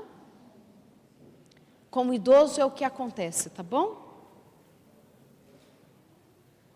Doutora, tenho 55 anos, sempre tive muito sono. Quando adolescente dormia do ônibus até ir parar no ponto final. Por que disso? Olha, o que a gente sempre fala, é muito legal fazer uma polissonografia, que é o estudo do sono, tá? Porque aí você sabe qual é o seu padrão do sono. O que acontece às vezes, é assim, sempre teve muito sono, à noite, dormia a noite toda, se pudesse dormia 12 horas, e durante o dia continua com sono, aí tem que saber o porquê. Ou tem algumas pessoas que não dormem direito à noite. Dorme, mas não descansam. Encerramos as perguntas, tá bom? Que tem bastante aqui já. E aí começam as perguntas também a ficarem repetitivas, tá? Tem que ver se o sono da noite está sendo reparador. Porque às vezes acha que dormiu o suficiente, porque dormiu, mas às vezes nem entrou no sono REM, que é o sono profundo, que é o que de fato descansa a gente, relaxa os músculos, etc. Então tem que ver se essa sonolência ela acontece durante o dia porque não dormiu bem à noite ou porque já dorme um pouco mais. Por isso que o estudo do sono é bem importante, a polissonografia, para saber qual é o padrão do sono. Sofrer abusos emocionais, ameaças, abuso sexual e violência física e emocional em grande escala. Há esperança para mim? Sim, claro que há. A consciência de que muito do que você talvez viva seja em consequência do abuso já te ajuda a não se culpar, a entender os seus limites, não no lugar de vítima, mas sabendo que talvez para algumas atividades você vai ter que se esforçar mais do que as outras pessoas. Para alguns níveis severos de prejuízo, a ciência fala que eles são irreversíveis nas suas perdas. Pensa para aqueles que sofreram do hemisfério esquerdo uma perda absurda no seu volume, de até 20%. É muita coisa, né, quando a gente para pensar. Mas você pode ter estratégias, como por exemplo, uma boa terapia, quando a gente pensa no exercício físico, na alimentação, quando você tiver consciência do quanto você precisa se esforçar, talvez mais um pouco do que os outros. Quem passou por essas características na infância, muitas vezes tem dificuldade, por exemplo, de terminar um curso que começou, sabiam disso? Podem ter mais dificuldades para permanecer no emprego, podem desenvolver transtorno de personalidade borderline, que vivem no 880, amam e odeiam com muita intensidade, por exemplo, né? Claro que não é só essa característica, não são todos que vão apresentar essa característica. Podem apresentar o transtorno da múltipla personalidade, que é um transtorno de personalidade raro.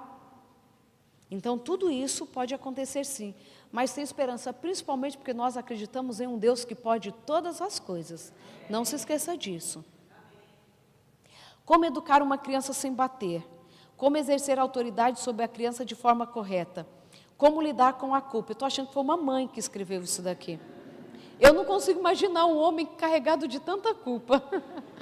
Como quebrar o ciclo resultante de abusos na infância e na vida adulta? Eu sei que a gente se angustia, né? E como que a gente tem autoridade sobre os nossos filhos sem exercer a violência, né? Contra o amor não há argumento. E não estou falando assim, ai, tá bom, filhinho, eu te entendo. Mas a partir do momento que o filho entende o quanto que a gente ama ele, a gente já começou a educar um filho. Hoje de manhã, lá na Vila Nova de Gaia, eu falei um pouco disso, né? A gente quer exigir dos filhos um comportamento que nós não tivemos. Ai, porque eu na sua época, você na época dele aprontava igual. Ai, porque a minha responsabilidade. Não, você também era irresponsável, querido. Lá dentro do seu contexto, você não deixou de ser criança, de ser adolescente. Ai, mas meu pai era rígido, mas aprontava quando tinha possibilidade. Então, o que a gente fala da educação hoje, que ela é a mais assertiva, a partir do olhar da ciência, é a autoritativa. O que é autoritativa? Onde as regras são claras, que todos sabem que devem seguir e tem que saber por que tem que seguir. Então é regra com diálogo. É o que a gente tem que mais funciona. Criança não nasce sabendo. Se meu sobrinho não estivesse aqui e eu não fosse expô-lo, eu ia contar de quando ele riscou o carro da minha irmã.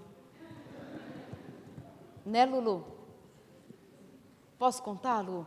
Você só tinha 3 anos de idade. Posso? Como eu não estou enxergando o rosto dele, eu acho que ele está falando que pode. Não, mas é muito interessante. Eu estava na casa da Regina, morávamos todos ainda no Brasil. Eu e a Regina estávamos conversando na sala, o Lu estava brincando no quintal. Aí o Luiz Henrique ficou em silêncio no quintal. Sabe quando a criança faz aquele silêncio que deixa a gente extremamente preocupados?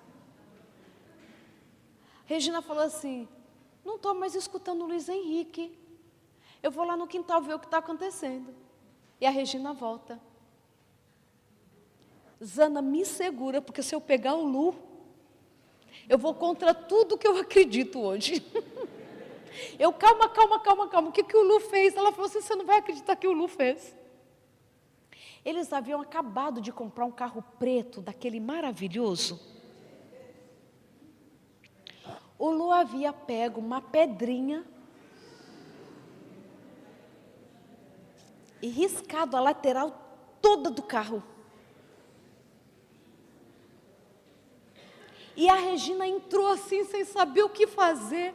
O Lu entrou todo assim. Aí, ela falou assim, ele riscou todo o carro. Eu falei assim, calma, vamos sentar e vamos conversar. Eu falei assim, você já falou para o Lu que não se risca um carro? Ela disse, mas precisa falar para ele que não se risca um carro?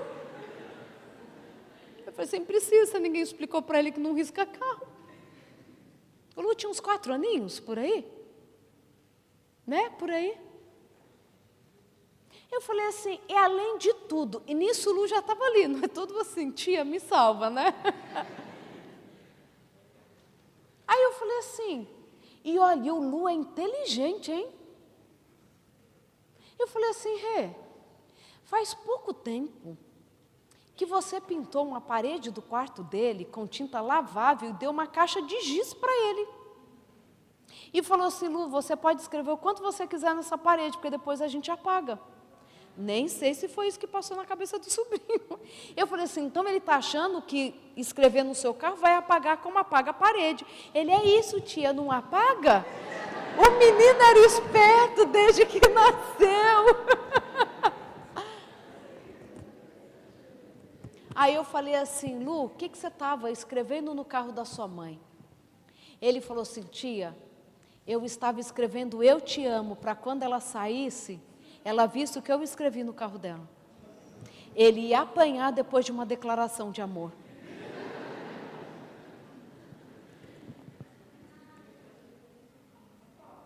Em outra ocasião, eu estava na casa da sogra do meu irmão. Na casa da minha cunhada, lá na família da minha cunhada. O nosso outro sobrinho, o Davi, tinha também os seus 5, 6 aninhos. Enfim, coincidiu de eu estar na cidade, então eu estava ali. E aí, aquele era o último dia, íamos voltar todos juntos para São Paulo.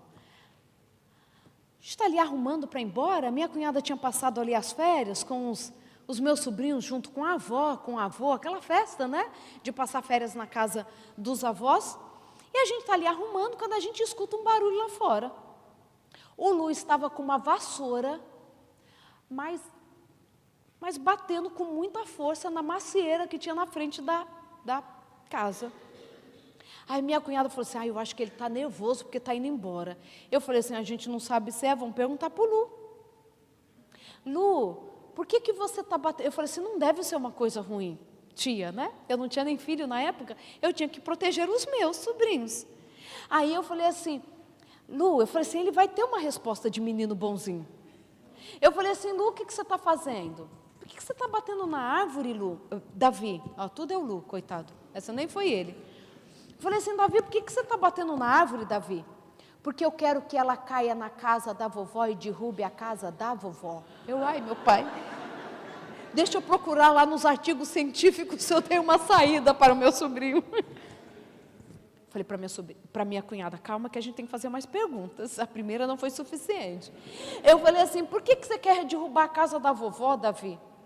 Porque derrubando a casa da vovó, ela fica sem casa e vai ter que ir embora com a gente, porque a nossa casa vai estar inteira.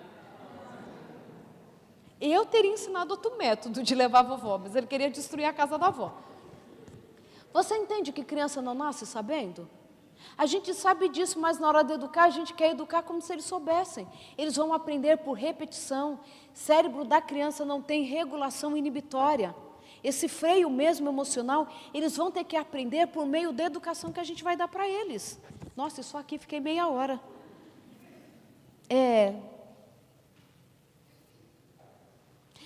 Doutor, o que acontece quando estamos dormindo e a gente acorda para, por exemplo, beber água? Vai lá, bebe água, volta correndo e deita e dorme, está tudo certo. O ruim é que a gente vai lá na geladeira, ver se sobrou a sobremesa, né?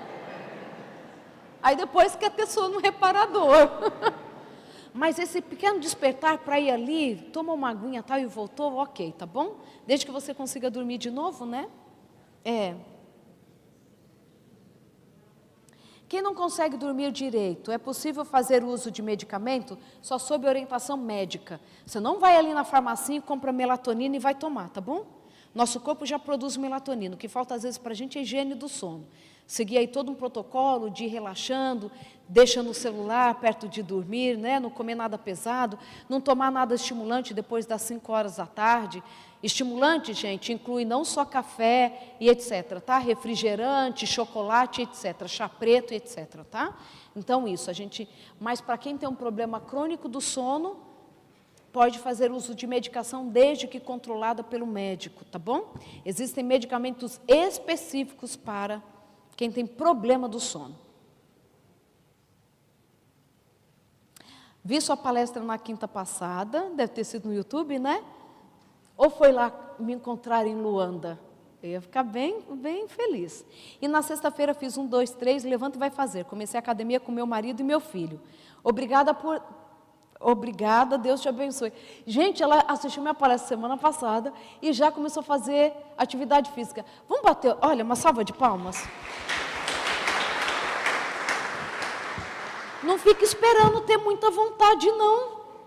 Não fique esperando a vida mudar a rotina para o exercício físico, não. É 1, 2, 3, levanta e vai fazer. É isso que funciona, tá? Ó, parabéns, Lucília Costa. Quanto tempo considerado necessário de intervalo para o jejum ser considerado intermitente? Tem diferentes protocolos. As mulheres, depois dos 40 anos, a gente tem que pensar um pouquinho o protocolo por conta dos hormônios, tá? Mas a gente fala aí, olha, um jejum de umas 16 horas. A gente vai dormir, se você fez a sua última refeição lá para 6 horas da tarde, umas 14 horas, tá? Se você fez a sua última refeição lá para 6 horas da tarde, umas 8 horas da manhã, tá ótimo, você já pode comer, tá? Seria o ideal para todos nós. Assim, para quem pode, né? Não é para todo mundo, tá? Tem algumas questões de saúde e tal que precisam ser pensadas. Não consigo dormir direito já há 20 anos, como pode ser? E é um prejuízo isso, viu? Não pode se acostumar, precisa resolver, que seja indo para o médico. Atividade física ajuda muito a gente a dormir. Não fazer atividade física perto da hora de dormir, tá? Tem que ser pelo menos 3 horas antes de dormir, tá bom? Porque senão vai despertar mais. Que desespero de ficar sem mandar a pergunta, né? Não chegava o papel e escrevemos com o que tínhamos. Como no período da menopausa é possível produzir hormônios e dormir melhor? Bem, a maioria de nós vai ter que fazer uma reposição hormonal, que não precisa ser essa aí, né? Pode ser uma bioidêntica. A gente tem que regular primeiro os hormônios da base, sempre. Cortisol e melatonina são hormônios da base. Todos os outros hormônios dependem desses hormônios. Então, não adianta você lá, mulher, fazer reposição de estrógeno, se o seu cortisol está baixo. Então, a gente primeiro regula cortisol e melatonina e depois a gente vai regulando os outros hormônios, tá bom? Testosterona, estrógeno, progesterona, tá? Como diminuir a privação de sono quando tem um bebê que não dorme a noite toda? Coloca o marido para cuidar do neném. A gente diminui muito a privação do sono, revezando as noites.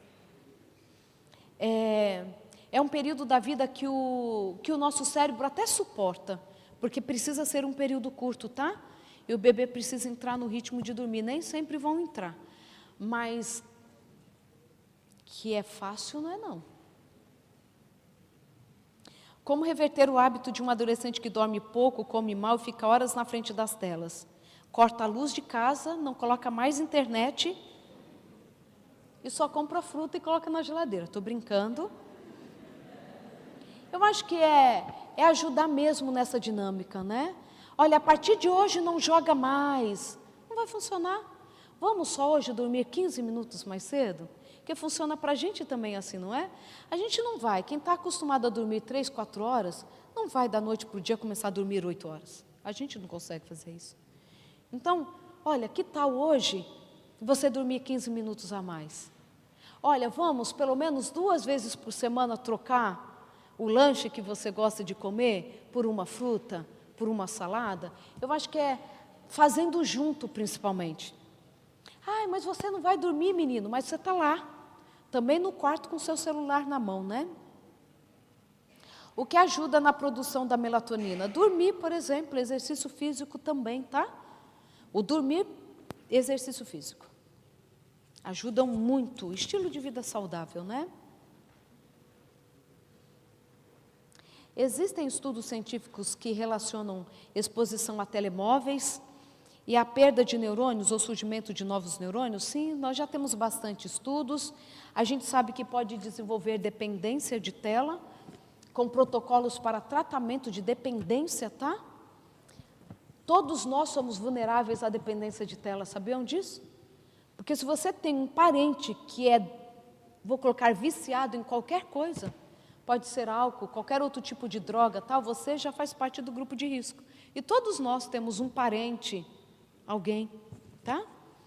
E nós temos estudos. Claro que pode ajudar na criatividade, etc., não é esse mal todo, mas principalmente quando a gente fala da dependência de tela e da mudança no estilo de vida. Já não faz exercício, não come direito, não dorme direito, tá bom? Doutora Rosana, preciso fazer um agradecimento público. Serei breve, pode ser? Pode ser no final? Eu lembro então. Porque esse elogio, eu quero que vocês fiquem com isso na mente. Não, estou brincando. Porque deve ser um elogio para o marido, né? Vamos lá.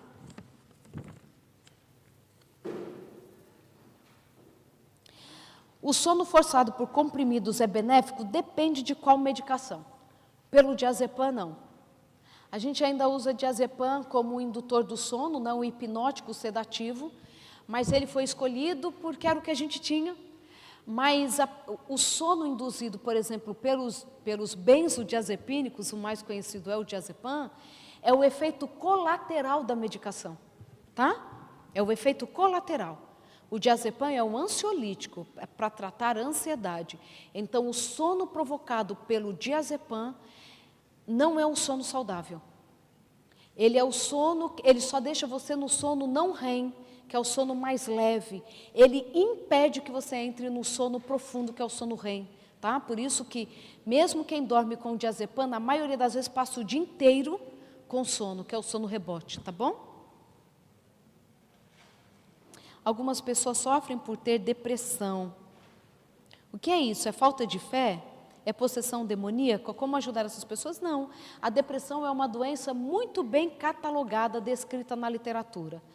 Tão bem descrita quanto diabetes e hipertensão, que precisam de cuidados como qualquer outra doença. Porque pensa alguém que é hipertensivo, você chega e fala assim, você só tem hipertensão porque você não ora. Ou você, olha, você tem perda de memória porque você não acredita em Deus. Seria injusto da nossa parte, né? Então, a depressão também é uma doença, ok? Uma doença emocional que afeta o nosso corpo e que pode ter sido consequência de problemas físicos também. Vamos lá. Quais os malefícios de ser criança com responsabilidade de adulto? Qual é a responsabilidade de adulto? Porque tem algumas atividades que são responsabilidades de todos. Por exemplo, arrumar casa, né? De acordo com a idade, né? Guardar a louça, arrumar a própria cama, ajudar na vida financeira da família, não gastando tanto, né? Agora, existem responsabilidades que são de adultos mesmo, por exemplo, problemas conjugais. A mamãe só está assim por conta do seu pai. O que a criança tem a ver porque você escolheu mal o seu marido? Ou se vocês não se entendem? Entende? Então, a criança que assume lugar de que é de adulto, que seja uma atividade exclusiva de adulto, sem dúvidas é extremamente prejudicial, ok? Mas existem atividades que são de todos e nós estamos achando que é só do adulto. É já confirmado pela ciência que 2 ou 3 horas antes da meia-noite é mais favorável? Não é assim. Acreditava-se assim. Mas nós temos o nosso relógio biológico. Existem os vespertinos e existem os matutinos. Existem pessoas que o sono dela é melhor mais tarde. Alguns de nós acham que são vespertinos, porque é um hábito que desenvolveu ao longo da vida, tá? Acostumou a dormir tarde. Mas esse não é o seu cronobiotipo, tá? Não é o seu relógio biológico. Mas existem aqueles que o relógio biológico é de dormir mais tarde, sim. E existem aqueles que é de dormir mais cedo. Por isso que o meia-noite não é para todo mundo, tá? Antes da meia-noite. O que a gente vê é que os dormidores, aqueles que dormem mais tarde, neste grupo de pessoas nós encontramos mais doenças, tá? Um tempo de vida mais curto. O que nos confunde muito. Pensando como cientistas. Por quê? Porque pensa alguém que no seu relógio biológico está lá, que para ele é mais confortável dormir meia-noite. À meia-noite. Para ele dormir às 8 horas, ele deveria acordar 8 horas da manhã, não é? Só que, qual é o relógio social? 8 horas a gente já está trabalhando. Está ou não está? Então, quem melhor dorme tarde para acordar tarde, acaba passando por privação de sono. Porque ele vai dormir tarde, só que ele tem que levantar cedo, como todo mundo. Então, parece, pelo relógio dele não ser ajustado ao relógio social, ele acaba dormindo menos, então ele fica mais vulnerável às consequências dessa privação de sono, tá? Mas a gente não tem isso na literatura, tá? A gravidez e a maternidade tem alguma influência no nível cerebral? Muda o cérebro de alguma maneira? Mudanças discretas podem acontecer no cérebro da mulher grávida, principalmente nas áreas que estão envolvidas, por exemplo, com o acolhimento. A gente vê o núcleo accumbente, uma estrutura cerebral que tem a ver com os nossos vínculos sociais discretamente aumentados durante a gravidez e a amamentação, entre outras estruturas cerebrais. É lindo ou não é? Porque senão a gente não daria conta, né?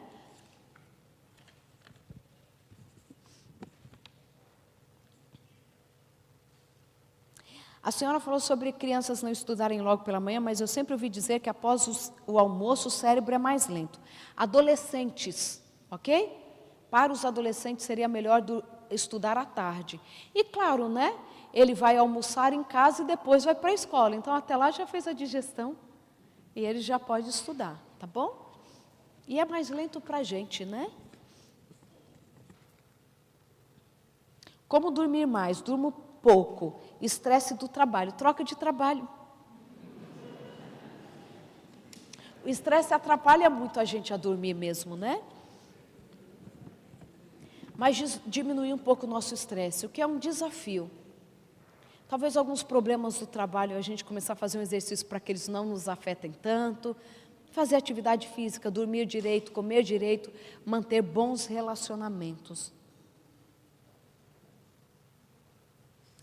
Existem estudos científicos que relacionam a exposição à violência na internet, televisão e jogos com a prática de violência nos adolescentes? A gente fala que é um combo, né? Fica em privação de sono, já pode aumentar a agressividade. Olha a porta aberta para a violência. Não é uma relação direta, porque assistiu, porque jogou, agora saiu matando todo mundo. Mas o que a gente vê é que o cérebro do adolescente, ele é mais vulnerável a sugestões, tá? Nem todo adolescente que comete o suicídio fez isso por conta de uma depressão. Ele pode, por um impulso, ter tirado a própria vida. É tanto que nós vemos uma onda de aumento de suicídio entre adolescentes, quando alguém que eles admiram tirou a própria vida. Então a gente vê um aumento do suicídio. Então a gente vê uma certa sugestão, tá? Mas a gente não fala assim, jogou lá um jogo violento, esse menino vai ficar violento. Não, não é assim, tá bom? Mas a gente tem que proteger as entradas da alma. Eu estou falando nessa relação entre violência direta com jogos. Mas que faz mal, né? Para quem tem depressão, os medicamentos da segunda geração são eficazes ou são prejudiciais? Eles são bem eficazes, tá? Porque eles são os inibidores seletivos de recaptação de alguns neurotransmissores. Então, ele ajuda a regular a quantidade de neurotransmissores à disposição do neurônio, tá bom? Eles são bem eficientes. O sonambulismo afeta de alguma forma os nossos neurônios? Na verdade, o sonambulismo é um distúrbio do sono, né? Onde a pessoa, os músculos dela não dormem como deveriam. A gente não fala num prejuízo para os neurônios, tá? Mas é algo que precisa ser descoberto e tratado. Qual a melhor hora para um adolescente dormir para a cama? Primeiro tem que fazer o cálculo das horas que ele precisa dormir, tá? Isso é bem importante. Se ele estuda pela manhã e precisa dormir de 9 a 11 horas, se ele tiver que levantar às 6 horas da manhã, que horas que ele tem que dormir? Lá para as 8, 9 horas da noite. Olha que desafio, gente. Esse horário a gente nem está chegando ainda em casa, né? Mas veem como é um desafio isso? Porque eles precisariam estudar à tarde, então tem que dormir o máximo que for possível, tá bom?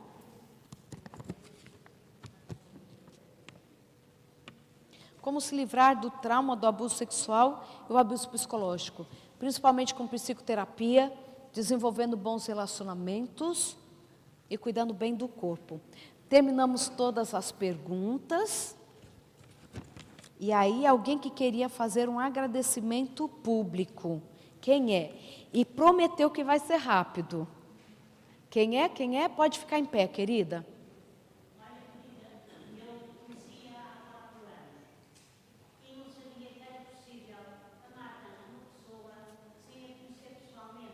Oh, querida, vem me dar um abraço antes de acabar esse discurso.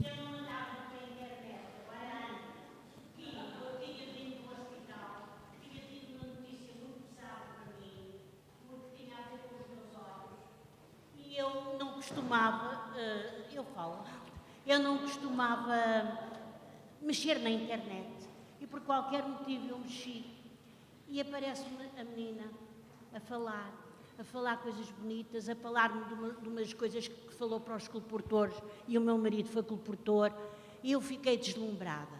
E depois fala, porque eu depois andava ali à procura, sabia pouco, fala da depressão, que já explicou aí, que é uma doença bem definida, mas que eu sou adventista de quarta geração, eu sou a quarta geração de adventistas e pesava muito isso na nossa cabeça e eu infelizmente tenho. Então a menina explicou desculpa doutora, a menina explicou tão bem, eu conheço a sua família, que tem uma irmã Regina como eu, que tem mais uma irmã Rosa e mais a mãezinha, mais o paizinho, olha, eu amo muito.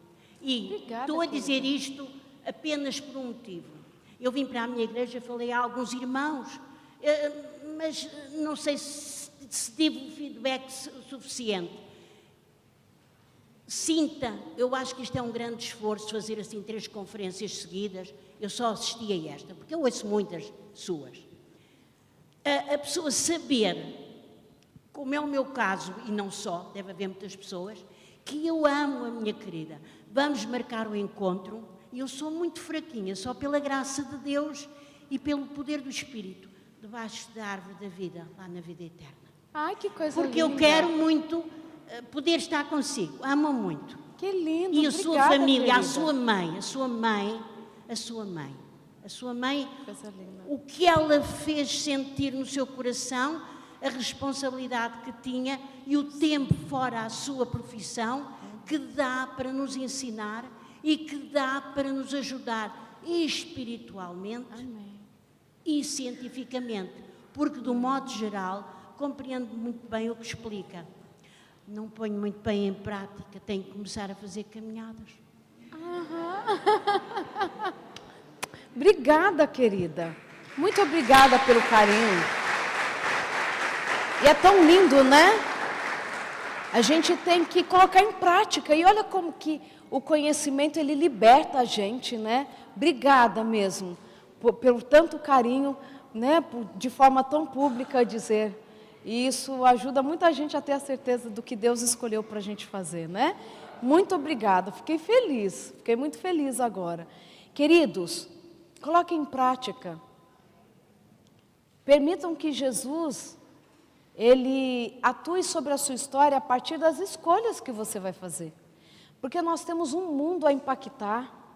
Jesus deixou para a gente tanta instrução e que a gente possa colocar em prática. Muito obrigada. Me senti honrada em estar com vocês nesta tarde, hoje pela manhã também, ontem à noite. E saibam que é sempre uma alegria encontrar os queridos ao redor do mundo, porque nós somos todos uma grande família mesmo. Um aprende com o outro, né? Nós vamos trocando experiências e assim então vamos avançando para uma vida melhor até Jesus voltar. Porque eu posso ouvir os passos de um Deus que se aproxima. De tudo aqui, o que você mais precisa levar no seu coração é que você acredita num Deus que te ama, que está logo, logo voltando para nos levar para um lugar onde tudo será perfeito. E nesse lugar perfeito não haverá mais tristeza, morte, doenças. A gente vai amar fazer exercício físico, não é? Nós vamos nos alimentar bem, estaremos na companhia dos nossos amados. A paz, a alegria reinarão para sempre. Que nós possamos viver aqui, olhando sempre para a eternidade que está reservada para todos nós. Amém. Que Deus abençoe a todos. Amém. Amém.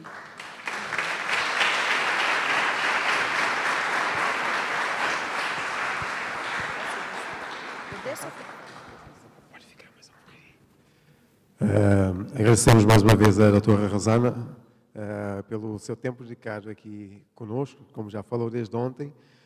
E nós também queremos reconhecer um pouco aquilo que a doutora também já fez aqui por nós, aqueles que estiveram na sexta, hoje de manhã, também aqui à tarde, estamos aqui. E nós temos aqui algumas lembranças para a doutora e